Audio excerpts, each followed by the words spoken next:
Hello student, हम लोग first year math का एक पेपर हम लोग अध्ययन कर रहे हैं। इससे पहले इस पर 2 वीडियो बन चुका है जिसका नाम है रैखिक असंख्या। रैखिक असंख्या में पहले और दूसरे वीडियो में उसका फंडामेंटल बताया गया है कि रैखिक असंख्या क्या होता है, रैखिक क्या होता है, असंख्या क्या होता है, और उस पर आधारित जो भी प्रश्न है उसको कैसे हल किया जाता है। हल भी आपको 2 प्रकार से बताया गया है, जहाँ पर x और जब प्राकृतिक संख्या, पूर्ण संख्या और पूर्णांक हो, और फिर जब x वास्तविक संख्या हो। इन 2 प्रकार के हल को आपको बताया गया है। आज हम लोग एक नया टॉपिक पढ़ेंगे, रैखिक संख्या को हल करना तथा उसे संख्या रेखा पर आलेखित करना। तो आइए हम इसको पढ़ते हैं और एक सवाल के माध्यम से समझते हैं। जैसे आपका सवाल है 3x - 2 < 2x + 1। ये आपका प्रश्न है। तो आइए पहले इसको हम हल करेंगे, फिर इसको संख्या रेखा पर हम आलेखित करेंगे। इसको आप हल करें, क्या हो जाएगा 3x - 2x < 1 + 2। यह 3x में से 2x जाएगा तो x बचेगा, < 1 + 2 = 3 हो जाएगा x <, यह आपका इस असंख्या का हल है। अब इसको हम पहले आपको बता दें कि चूंकि जो भी सवाल लग रहे हैं, हर एक सवाल में x जो है एक वास्तविक संख्या है, तो वास्तविक हल क्या होगा, तो x बिलोंग टू, क्योंकि यहाँ पर आप ध्यान दीजिए x का मान क्या है, 3 से लेस देन है, छोटा है। और जब वास्तविक संख्या में जब कोई संख्या छोटी होती है, x का मान छोटा होता है तो -∞ तक जाता है। और चूंकि यहाँ इक्वल का साइन नहीं लगा है, इक्वल का साइन नहीं तो लेस देन का, इसका मतलब जो 3 होगा, जब ब्रैकेट हम बनाएंगे उसमें स्मॉल कोष्टक आएगा, छोटा कोष्टक, ये हो जाएगा आपका -3। यहाँ अनंत की तरफ तो हमेशा ही स्मॉल कोष्टक होता है, आपको बताया जा चुका है। और यहाँ 3 है, इधर भी स्मॉल ही कोष्टक होगा। क्यों? क्योंकि जो लेस देन इक्वल का साइन नहीं है। ये आपका क्या कहलाता है, असंख्या का वास्तविक हल, असंख्या का वास्तविक हल। अब आइए इस हल को हम संख्या रेखा पर प्रस्तुत करते हैं, आलेखित। तो सबसे पहले एक संख्या रेखा बनाइए। यह हो गया 0 + 1 + 2 + 3। इधर आप आइए -1 - 2 - 3। ये आपका संख्या रेखा है, ये आपका संख्या रेखा है। इस पर हम जो हल निकाले हैं उसको दर्शाना है, आलेखित करना है। यहाँ पे देखिए x क्या 3 से स्मॉल है, यहाँ पर 3 कहाँ है, यहाँ पे ध्यान दीजिए। लेस देन है, लेस देन का मतलब हो गया माइनस अनंत तक। ये आपका ऋणात्मक संख्या यह जाएगी माइनस अनंत तक, और ये आपका जाएगा प्लस अनंत तक। क्योंकि यहाँ पर ध्यान दीजिए, सबसे पहले जो 3 है वहां पे थोड़ा स्मॉल सर्किल बनाते हैं, और बाएं तरफ क्योंकि माइनस अनंत तक जा रहा है इसका हल, तो माइनस अनंत तक हमें इसी को रिपीट कर दीजिए और अनंत तक दर्शाते हैं। ऐसे हम इधर गाढ़ा कर दीजिए, जिससे यह पता चलेगा यह असंख्या का हल है, संख्या रेखा। इसको हम ऐसे छोड़े रहेंगे, क्यों? इसको फिल नहीं करेंगे, ऐसे हम छोड़ देंगे। यह दर्शाता है जो हल है उस हल में 3 नहीं है। x का जो मान है, संख्या का जो हल आया है उसमें 3 नहीं है। 3 को छोड़कर बाकी सभी संख्याएं बाएं तरफ की हैं जो संख्या रेखा पर आलेखित हैं। ये आपका हो गया किसी भी असंख्या का संख्या रेखा पर आलेखित करना या उसके हल को दर्शाना। आइए एक सवाल और लगाते हैं।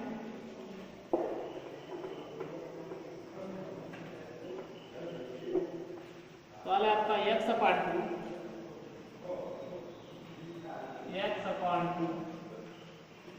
Greater than equal to 5x - 2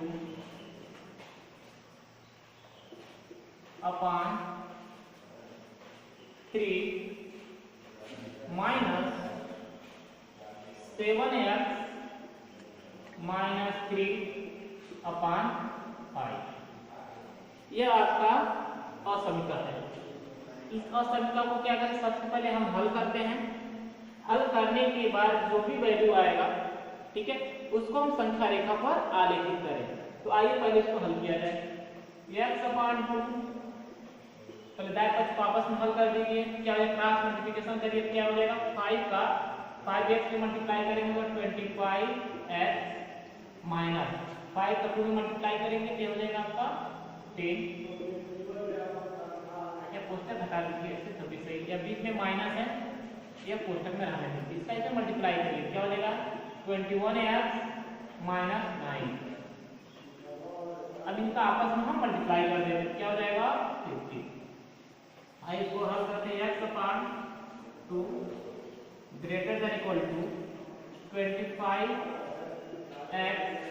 minus 10 minus 21x plus 9 upon 15। x/2 greater than equal to, यह क्या आ जाएगा 25x में से 21x सब्ट्रैक्ट हो जाएगा, क्या बच जाएगा आपका 4x माइनस 10 प्लस 9, ये हो जाएगा -1, ये हो जाएगा आपका 15। क्रॉस मल्टीप्लिकेशन कर दीजिए, क्या हो जाएगा 15x, क्या हो जाएगा 15x less greater than equal to 8x minus 2। 15x minus 8x greater than equal to 2, 7 minus 2, क्या हो जाएगा 15 में से 8 जाएगा, क्या हो जाएगा 7x greater equal to minus 2 x greater than equal to -2 upon 7। ये हो गया इस असमीका का हल। तो आप पहले इसको क्या करिए, वास्तविक हल रूप में लिख दीजिए, तो क्या हो जाएगा, यहाँ हम कर दे रहे हैं, इसका क्या होगा x बिलोंग टू इक्वल का साइन लगा है और x का मान -2/7 से क्या ग्रेटर है, तो ग्रेटर है तो कहाँ तक जाएगा, अनंत तक जाता है। तो क्या हो जाएगा, यहाँ पे बड़ा कोष्टक होगा -2/7। क्यों बड़ा कोष्टक होगा, क्योंकि यहाँ ग्रेटर इक्वल का भी साइन इसमें लगा है। फिर कहाँ तक जाएगा प्लस अनंत। ये आपका आंसर हो गया। फिर अब इसको हम संख्या रेखा पर आलेखित करते हैं। तो फिर आप संख्या रेखा पर संख्या रेखा बनाइए। 0 +1 +2 -1 -2। तो सबसे पहले हम इसी पॉइंट को फाइंड करते, ज्ञात करते कहाँ होगा, संख्या रेखा पर। इसका वैल्यू अगर आप ध्यान दीजिए -2/7 कहाँ पे आएगा, ये आप ध्यान दीजिए यह 0 और 1 के बीच में आएगा। तो 0 1 के बीच में कहीं पे होगा। अब छोटा सा स्मॉल सर्किल बनाइए और कहाँ तक जा रहा है, प्लस अनंत तक। प्लस अनंत मतलब इस साइड में, संख्या रेखा पर दाएं साइड। संख्या रेखा पर हम दाएं साइड चलते हैं तो संख्या बढ़ती है, बाएं साइड आते हैं तो घटती है। और चूंकि इक्वल का साइन लगा है, ध्यान दीजिए इक्वल का साइन लगा है, जिसकी वजह से बड़ा कोष्टक यूज हुआ है। इसका मतलब जो सर्किल होगा ये फ्री होगा, ये बटी नहीं रहेगा और कहाँ तक चला जाएगा आपका, तीर जो भी इधर साइड है थोड़ा और स्लाइड कर दीजिए, जिससे यह पता चलेगा इस असमीका का जो हल है उसको हमने संख्या रेखा पर आलेखित किया है। और इससे यह पता चल रहा है 2/7 कि जो इसका हल होगा, केवल हम संख्या रेखा को भी देख कर जान सकते हैं इसका हल क्या होगा, -2/7 से लेके प्लस अनंत तक यह जाएगा। तो आपको समझ में आ गया होगा कि किसी भी असमीका का हल क्या होता है। हल तो ऑलरेडी पहले और दूसरे वीडियो में बनाया गया, वहाँ पे भी बताया गया कैसे हल करते हैं, तो आप ये देख लीजिए। फिर उसको संख्या रेखा पर आलेखित कैसे करते हैं, इसमें यह नया टॉपिक यही था। यह हो गया आपका संख्या रेखा को असमीका के हल को संख्या रेखा पर आलेखित करना। अब हम लोग पढ़ेंगे असमीका संबंधित इबारती प्रश्न। इसके इबारती प्रश्न कैसे आते हैं, कैसे होते हैं, जिससे आप जान सकें और समझ सकें हाँ यह इबारती प्रश्न असमीका का है। यह आपका एक इबारती प्रश्न है जो असमीका पर आधारित है। आइए इसको हल करते हैं। सवाल को पहले हम समझते हैं। सवाल क्या कह रहा है, रवि ने एक पहली 2 एकक परीक्षा में 70 और 75 अंक प्राप्त किए। रवि ने एक एक परीक्षा में, एक ही परीक्षा हुआ है और पहले 70 अंक और उसके बाद 75 अंक प्राप्त किया। वह न्यूनतम अंक ज्ञात कीजिए जिसे वह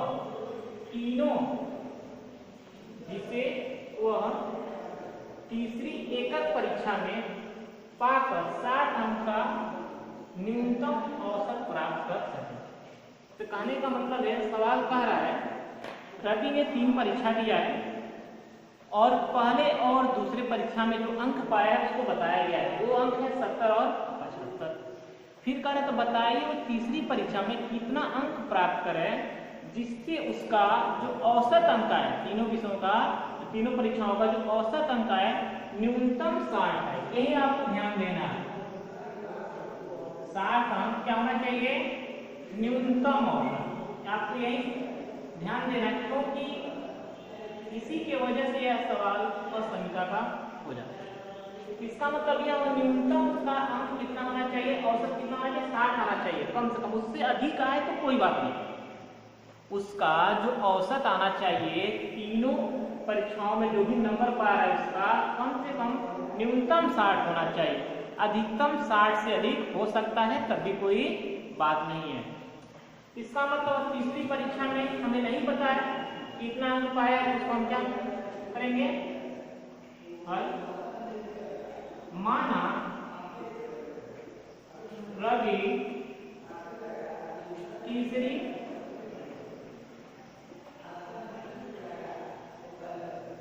परीक्षा में यह अंक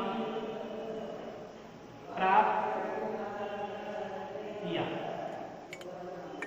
अगर हमने मान लिया 2 परीक्षा में तो अंक दिया, एक आपका 70 है, 20 है, दूसरा 25 है।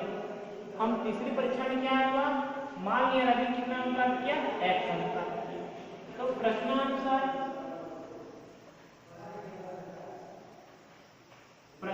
क्या हो जाएगा, जो भी तीनों अंक हैं परीक्षा में पाया है उसका औसत न्यूनतम क्या है, 60 अंक होना चाहिए।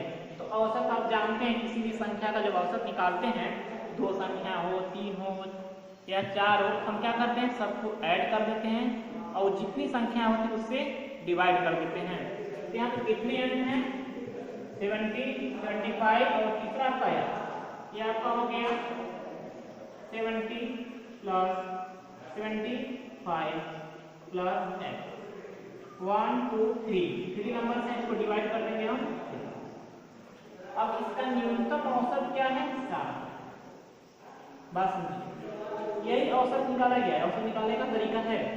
अब यह क्या कह रहा है, न्यूनतम 60 होना चाहिए, न्यूनतम 60 होना चाहिए, अधिकतम 60 से अधिक हो सकता है। यह क्या है, 60 से अधिक हो सकता है। तो प्रश्न में केवल न्यूनतम की बात किया है कि 60 अंक न्यूनतम औसत प्राप्त, 60 अंक न्यूनतम है। इसका मतलब अधिकतम की बात नहीं कि अधिक और नंबर पाता, औसत 60 अधिक आता है तभी कोई बात नहीं है। यहाँ हो जाएगा ग्रेटर देन। ग्रेटर देन क्या बता रहा है कि जो औसत निकलेगा वह 60 से अधिक होगा। तो यहाँ पर स्पष्ट है, ये इसमें छिपा हुआ है कि 60 अंक न्यूनतम, ठीक है, उससे अधिक पा सकता है, वो सही हो गया। और 60 अंक पाने के लिए उसे इक्वल का साइन यहाँ लगाना है। तो आपको इस सवाल में बस यही समझना है कि जो असंख्या का सिंबल है वह क्या होगा, ग्रेटर देन होगा, ग्रेटर देन इक्वल होगा, लेस देन होगा कि लेस देन इक्वल होगा। इसके लिए आपको सवाल को समझना होता है। ये सवाल को आप अच्छे से समझ जाइए। न्यूनतम 60 अंक, तो 60 अंक के लिए इक्वल का साइन। न्यूनतम 60 कहा है, अधिकतम की बात तो नहीं किया था, अधिकतम कितना हो पा सकता है, तो अधिकतम के लिए ग्रेटर देन का सिंबल। ये आपका सवाल हो गया। अब इसको हल करना है, हल करना आसान है। क्या हो जाएगा आपके लिए, इन दोनों को ऐड करें, क्या हो जाएगा, 145 प्लस x, 3 को तो मल्टीप्लाई कर देते हैं तो कितना हो जाएगा, 150 x greater than equal to 80 minus 145 या ग्रेटर देन इक्वल टू 35 का तात्पर्य है रवि तीसरे परीक्षा में 35 नंबर 35 नंबर पाके, ठीक है, 60 अंक का न्यूनतम औसत पा सकता है। और 35 से अधिक नंबर पाएगा तो इसका औसत क्या हो जाएगा, 60 से अधिक हो जाएगा। तो ये आपका आंसर हो गया। तो इसको ऐसे हम लिख सकते हैं, अतः रवि तीसरी परीक्षा में 35 अंक या इससे अधिक प्राप्त कर सकता है, इससे अधिक प्राप्त करना होगा। 35 इससे अधिक अंक प्राप्त करना होगा या करना है। यह आपका एक सवाल था जो रैखिक असंख्या पर इबारती प्रश्न था। इस सवाल को आपको समझना था कि जो मेन है आपको यही है, क्योंकि औसत आप निकालना जान भी रहे हैं। इस सिंबल का प्रयोग भी आपके लिए ज़्यादा इंपॉर्टेंट था। ये सिंबल क्या होगा, ग्रेटर देन होगा, लेस देन होगा, लेस देन इक्वल टू होगा कि ग्रेटर देन होगा। तो इससे आप जहाँ ना समझना है तो फिर रिविजन करके आप देख लीजिएगा। फिर हम लोग ये सवाल बुक का 31 था, जो एक चैप्टर चल रहा है रैखिक असंख्या जो प्रश्नावली उसका 31 है, सब उसी के सवाल है एक्सरसाइज के ही। अब इसके आगे जो और इबारती प्रश्न है उसको अगले वीडियो में सॉल्व किया जाएगा। Thank you.